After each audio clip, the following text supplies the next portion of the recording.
Hey everybody, it's Hybrid or Josh. And this is Bandit Incorporated. So yeah, we are finally doing a collaboration together. Yeah, it's been a long time. It has been. Should have done this sooner, man. Really? Yeah, we should have. You are like the Holy Grail, and it is sweet to be drinking from you. And yes, I mean that in as weird a way as it sounds. Nothing's better than that, honestly. I don't know how to top that. So Civil War! Yes. Civil War! Awesome. Awesome. Were you surprised when this news came out? I wasn't, because I remembered an interview they did before the first Avengers came out. Kevin Feige, whatever you say, however you say his name. He did an interview and they asked him about Civil War. And he at the time was like, you know, maybe for like Avengers 4 or something. So I'm not surprised they're doing it now. I saw it coming. Well, like I made a video a few months ago talking about Captain America 3. And I said, because that's when Chris Evans' contract ends, I think they should do the Fallen Sun story arc. Like, I said in there, I think they should adapt Civil War to a degree. Yeah. They get some sort of registration act maybe, but, you know, Captain America dying and all that other stuff. I think I said that should be in there. The biggest surprise was Robert Downey Jr. joining it.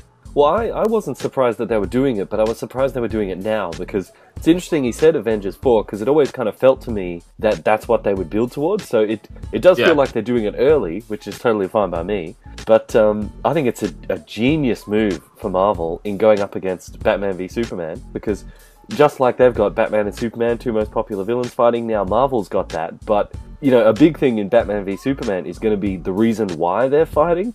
And Civil War, there's a good reason for both sides. Yeah, it's a great story. You know, like there's different aspects to it where it's like a lot of people hype up the whole secret identity thing. That was only really big with Peter Parker, like the having the secret identity and coming out of it kind of thing. I'm suppressing a joke about Peter Parker coming out. Like, just when you said that, I was like, no, I won't say it. But see, I think for comic book fans, this, in a sense, is better than Batman v Superman, because in Batman v Superman, they're gonna have to make a reason to fight, and the fight's not gonna really. Yeah. Like, there's not gonna be a quote unquote justifiable reason. Like, someone's gonna be in the wrong kind of thing. It's gonna be really hard not to make one of them a villain. And we know it's most likely going to be Superman that's a villain.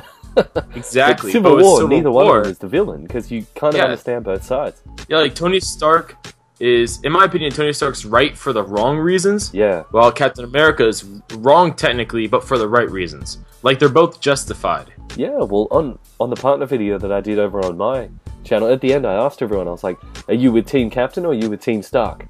Almost everybody, I think there was maybe one person who was Team Stark, everybody else was Team Captain. He is a Captain America. You don't say no to Captain America. Yeah. You can kind of understand Tony Stark's point of view. I mean, like, you can't just, in a world where there's all these people with all these amazing abilities, you can't just let them run around doing whatever, completely unregulated. Exactly. That's like the equivalent of just handing out nuclear bombs to random people on the street and saying, yeah, we just trust you to do what's right. It's like, no, that's completely insane. So, from that perspective, you totally understand Stark, and you're like, yeah, you know, you need to regulate people. But then again, on Captain America's side, he from what happened in Winter Soldier, he's like, well, we already tried that with S.H.I.E.L.D. We already did that, and that didn't work out very well either, because, you know, Hydra infiltrated, but at least if it's an independent Avengers, then political agendas won't get in the way. But there's still problems with that too. So you can totally understand both sides. Yeah, like, I think, for me, the way I see it happening in the film, and, you know, we both made videos on, you know, how we think they should do it and all that stuff. I think for Iron Man, I see it definitely being, you know, from all of his actions and the consequences of his actions. Yeah. Which was actually a really big theme in Iron Man 3. But I just think, between the fact that it's been said that thousands of people around the world are going to be, you know, killed, like, in response to what Ultron does, and it's just like, he's going to take all that on himself. I could totally see it just reaching a point where he's like, you know what? They were right. This is a totally 180 for the character, how he started off as in the first Iron Man, in the second Iron Man. Well, you know what I think will lead up to it, because all throughout Iron Man's story, like, remember in Iron Man 2, the government is like, you need to give us the Iron Man suits, and he's like, no, I can handle it. In the Avengers, like at the very end, there was on the news, they're like, they need to be held accountable for this, and he's always been like, no, we can do it. Exactly. Age of Ultron, that's going to be the first time that the Avengers are out on their own doing their own thing, and if the result is Ultron that causes all this destruction, I could see off the back of that why Tony would flip and say, you know what, they were right all along. You know, we do need to be regulated.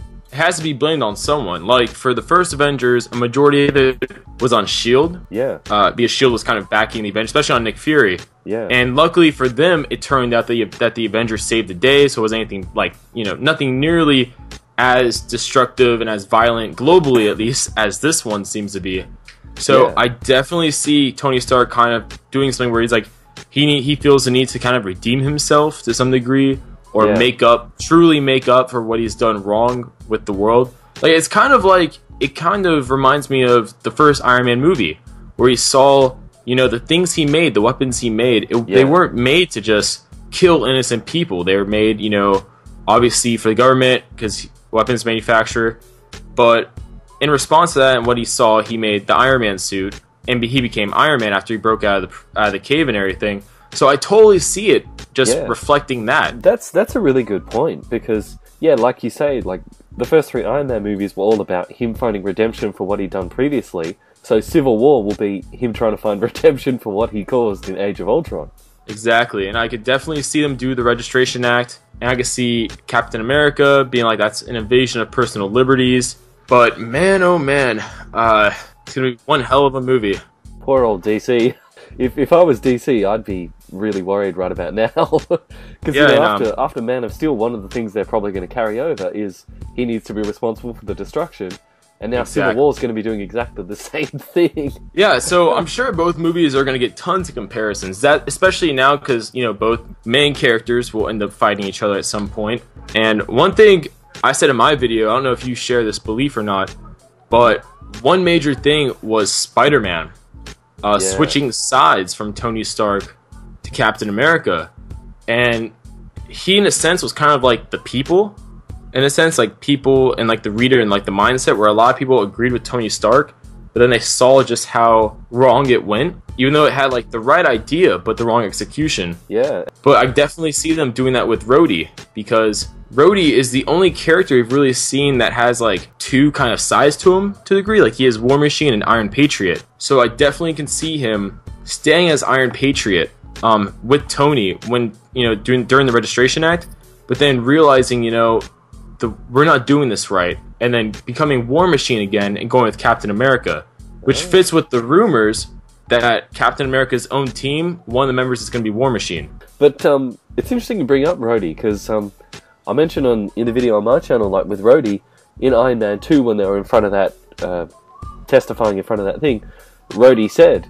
on the one hand he is a loose cannon, but he does recommend that since the benefits outweigh the negatives of Iron Man, he should be folded into some sector of the military, which is basically the Superhero Registration Act. So that's why I thought that he was going to go with Tony Stark, because that's kind of what he's always wanted, is some form of registration of him being incorporated with the military. Yeah. But it's like you say, because the whole thing of Civil War is friends need to be split apart. So they're going to have to split either, you know, Black Widow and Hawkeye, or Rhodey and Tony Stark, or, you know, Captain America and Falcon, because, you know, you need to show that. Yeah, I definitely think that Black Widow is going to be on Iron Man's side, just because due to her background and everything, I definitely see her being more on like, yeah, these people need to be like registered and whatnot, versus Hawkeye, who I feel like he definitely would be on Captain America's side from the way they've like described his character's involvement and everything. It's funny because my choices were all the opposite. Oh, really? Yeah, I thought my reasoning was Hawkeye's going to be with Captain America because, like, regardless of what he does in the comics, like the cinematic Hawkeye, we haven't really seen him do anything showing he's willing to like oppose authority. But Black Widow, on the other hand, she said in Winter Soldier, when they found out about Hydra infiltrating S.H.I.E.L.D., she said, "It seems like I just switched the KGB for Hydra." So from that, you can see that she's kind of had enough of the whole working for the government thing. That's why I thought she would side with Captain America. She's like, I'm not going to go with another government thing. It'll probably just be corrupt as well. So it'll be interesting I like to see how you mentioned Hawkeye, because I don't know if you heard, but like one of the deleted scenes from Captain America 2 that was supposed to be in the film was one where they actually sent Hawkeye after Captain America. Yeah. And Hawkeye disobeys S.H.I.E.L.D. orders by letting Captain America escape, and actually helps Captain America by telling him how to, get his tracking device off of him. That's a good point too, yeah, because if they had filmed that scene, then yeah, we'd definitely put him on Team Captain. One thing we haven't touched on, the Registration Act is like, as we've said, there's the one thing of they all need to register and work for the government, but the other side of it is they have to reveal their true identities. How much do you think that'll factor into Civil War? Because everybody knows everyone.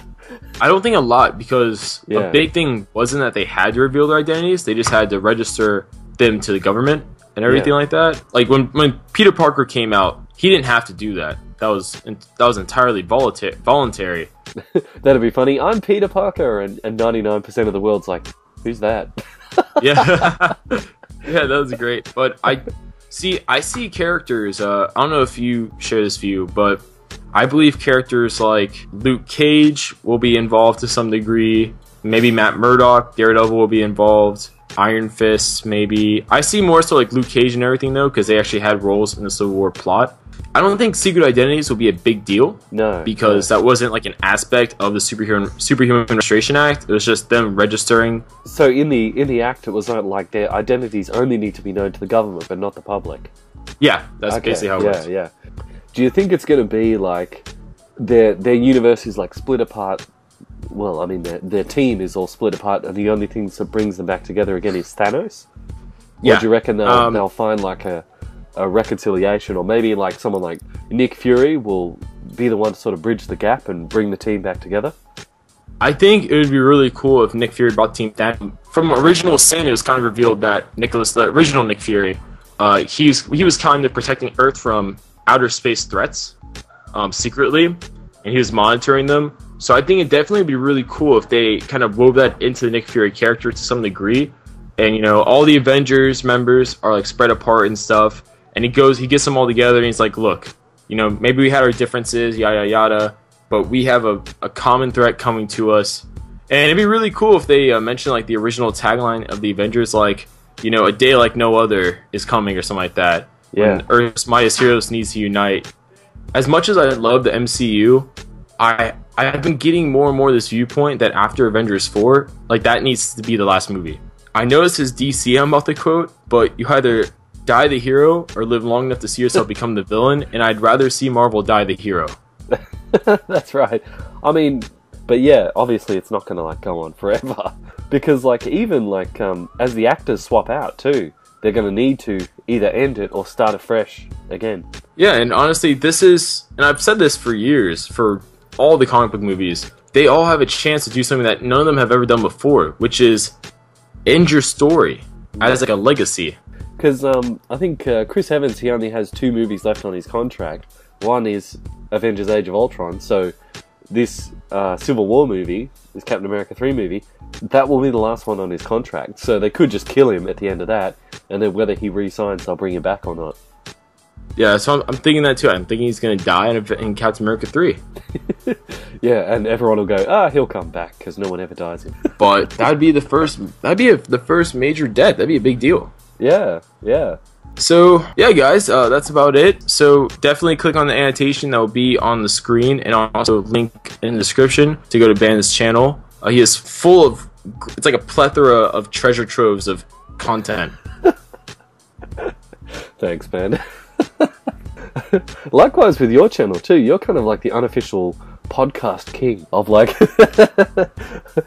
comic book stuff on YouTube. Don't tell I mean that. Cool. Thanks so much for having me on, man. This was a lot of fun. No problem.